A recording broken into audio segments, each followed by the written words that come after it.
Welcome, beautiful souls, back to the heart of it. This is just a small, quick episode on emotional responsibility and the blame loop. So, I'm Michelle Starr, your embodied oracle, the clarity queen, and I would welcome back to the heart of it. So, today we're diving into one of the most misunderstood dynamics in relationships, the blame loop. Why we blame, how it hurts connection, and how to step into emotional responsibility without shame or defense. So, the trigger. Most of us were never taught emotional literacy growing up. We were taught reaction, not reflection. We learned blame before we learned boundaries. We learned to point outward before we ever learned to look inward. So there comes the blame loop. When a woman says, "You made me feel this way," she's not being manipulative. She's being unconscious. She's in a feeling so big that she hasn't yet learned to hold it inside her own system.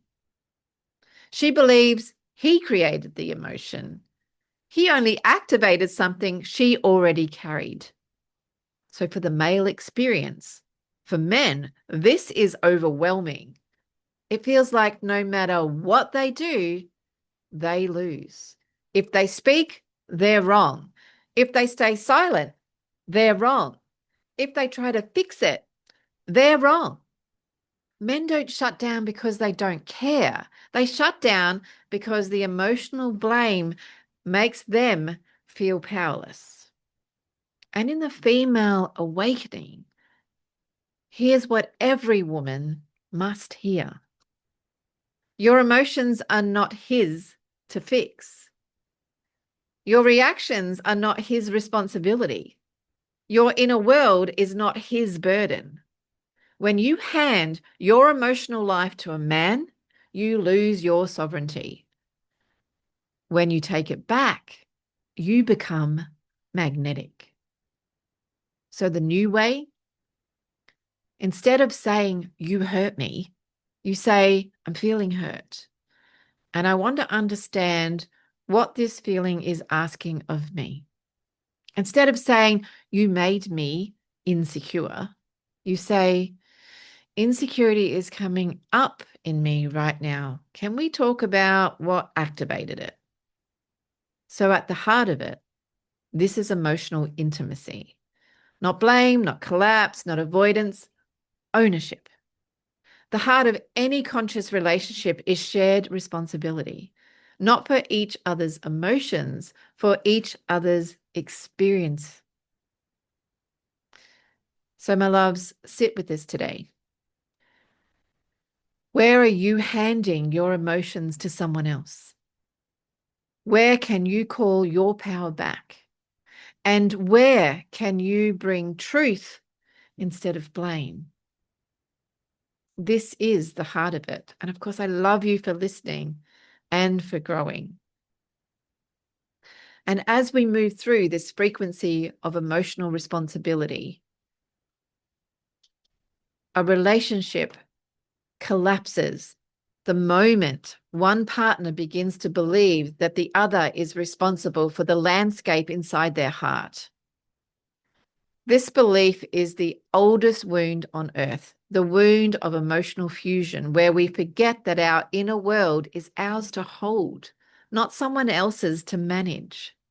Most women do not blame because they're cruel. They blame because they were raised to feel unsafe inside their own emotions.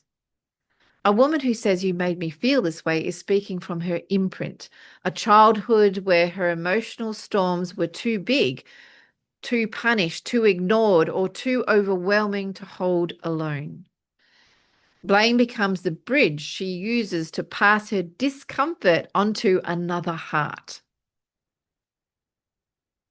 Yet that bridge cannot hold. Not for her, not for him, not for love. A man cannot carry emotions he did not create. He cannot soothe wounds he did not carve.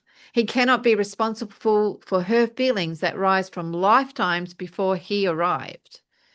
He can influence, he can support, he can listen, he can adjust, he can love deeply.